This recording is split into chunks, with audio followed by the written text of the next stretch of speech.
All right, today is chapter 11, the foaling place. So he's been traveling all night to get here. At the foot of the hill of the Piper stud farm, Uncle Otto shook Hans awake. Half dazed with sleep, he took the rucksack for lunch Tante Lena had sent along, mumbled his thanks, and said goodbye.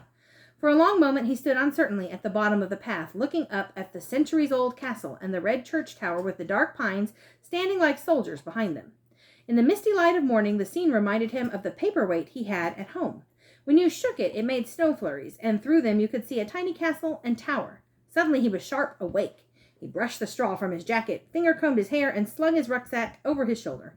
Then he climbed the path that made two gentle switchbacks, then rose steeply up a carriageway and out upon a courtyard.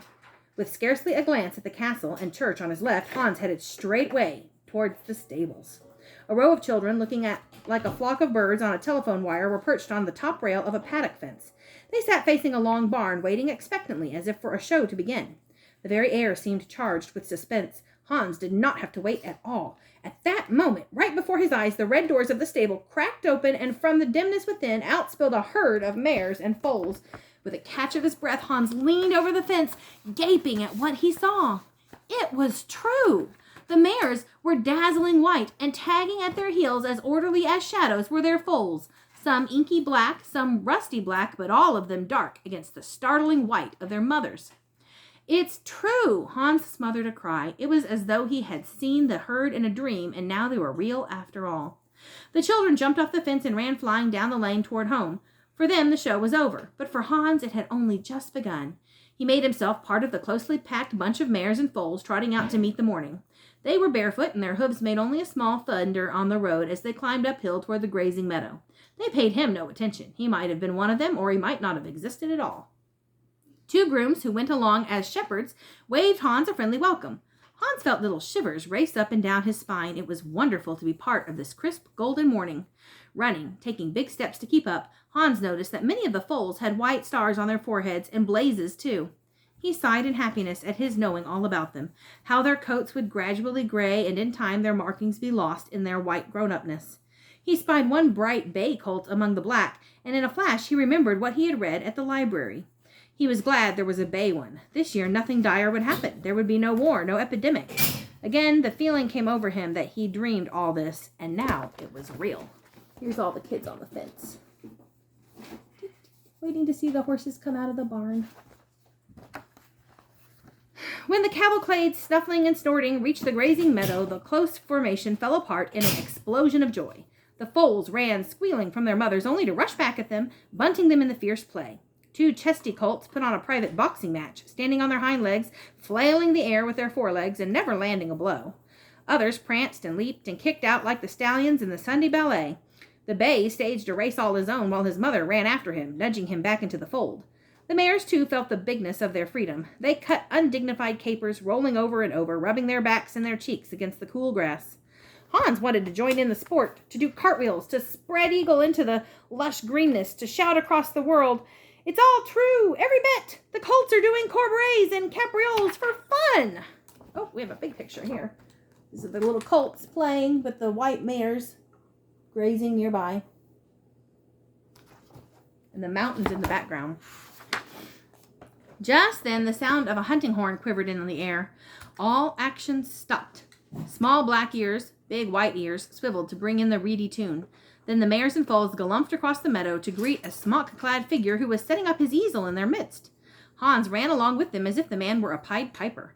Familiarly, the artist rubbed the necks and noses of the most inquisitive foals. He smiled at Hans over their heads. "They're curious," he said, "to see if I picture them doing their ballet steps correctly. Today I want to sketch a few close-ups." Hans went around to peer at the canvas. So far there were no horses in the picture at all, only the mountains in the distance, with snow spilling down their sides like too much frosting on a cake, and in the foreground the sloping green meadows spattered with yellow flowers. Then looking more closely, Hans saw that the figures of the foals were lightly sketched in. "It's nice," he said. "I like to draw too." A colt sidled up to Hans and he put out the flat of his hand. He wished now he'd brought some sugar along.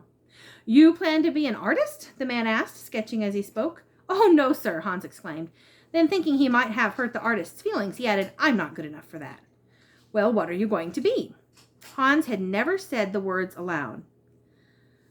"I'm going to be he said, thrilled at his own daring. A riding master in the Spanish court riding school of Vienna. There, he had said it. He had said it right out. He sighed, almost hysterical with relief. In his mind, he saw the great palace in Vienna and the 8 snow-white stallions doing the quadrille, and he was one of the riders, not thinking of the audience at all, only wanting to be trusted and understood by the one creature he rode. For a long time, the artist did not speak. Why should he break the news to the boy? He wasn't the boy's father. Let him go on with his foolish dream. What's your name? He said at last. Hans. Hans hopped. Where are you from? Vienna. My father has a bakery, and I drive the delivery cart. The man put down his brush. There's a vast difference between a cart horse and a lipanz. How do I say that word? Lipizan. Lipizan? The horse, anyway. Oh, I know. It's a long apprenticeship. It would take years and years. By the way, how old are you? 13, and I graduate next year from school. Well, young fellow, when you're 16, you'll have forgotten all about this. Hans shook his head. Never had he felt so sure of anything. A mare nudged him, and he scuffled his fingers underneath her mane. I've decided, he announced. He didn't trust himself to say more. At 11 o'clock, when the mares and foals went back into the barn for their noon siesta, Joseph, the younger of the 2 caretakers, sidled up to Hans. If you want, he said shyly, I could spend my noontime with you. I could show you about. I'd like that, Hans beamed. Joseph was a solemn, quiet lad who seemed to recognize in Hans a strong fellow feeling. He explained things timidly, in little half-sentences, as if he thought Hans already understood. Sometimes he only pointed. In the weaning barn, he shrugged and smiled wistfully at the row of weanlings tied along one wall, getting used to eating wisps of hay, getting used to being away from their mothers. There was a pitiable crossfire of nickerings, but both Hans and Joseph knew that it was part of growing up, that the colts would soon be reconciled to the separation. In the mare barn, Joseph pointed with pride to an enormous black board with names of each broodmare and the date she had foaled, or was yet to foal, and the sire's name, too. And he showed Hans the loafing barns where the mares in waiting munched their hay together, drank out of the same trough, and dozed and daydreamed, waiting for their colts to be born.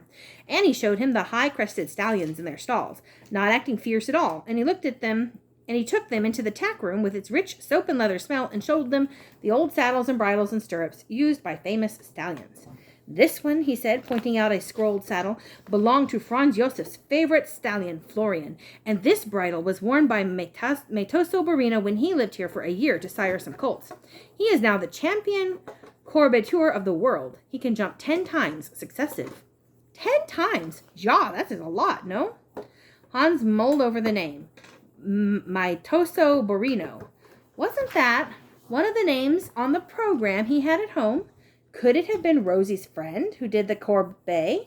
He must look when he got back. At noon, the 2 boys shared each other's lunch. Hans's rucksack held meat wrapped in a cabbage leaf and the apple strudel left from last night. I'm a cheese eater, Joseph said, offering his mother's homemade cheese and a buckwheat bread.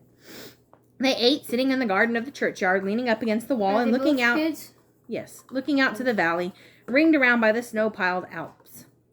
Hans supposed it was a cemetery they sat in, but the markers were cemented into the wall. One showed a life-size knight in armor kneeling in a prayer, his ringed hands in supplication, his sword sheathed at his side. After lunch, Joseph led Hans through a deep Red Riding Hood forest and out upon an upper range where graying 3-year-old colts were trotting and galloping. They're getting strength in their bones and hoofs, Joseph explained. When the weather gets warmer, they won't even come in at night.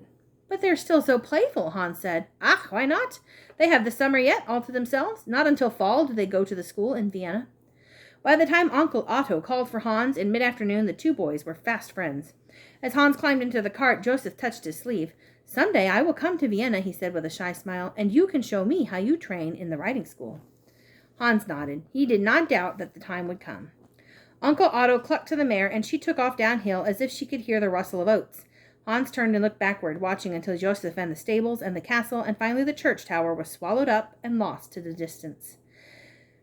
When Piber was quite out of sight, Hans breathed a deep sigh of contentment. Things are working out just fine, Uncle Otto.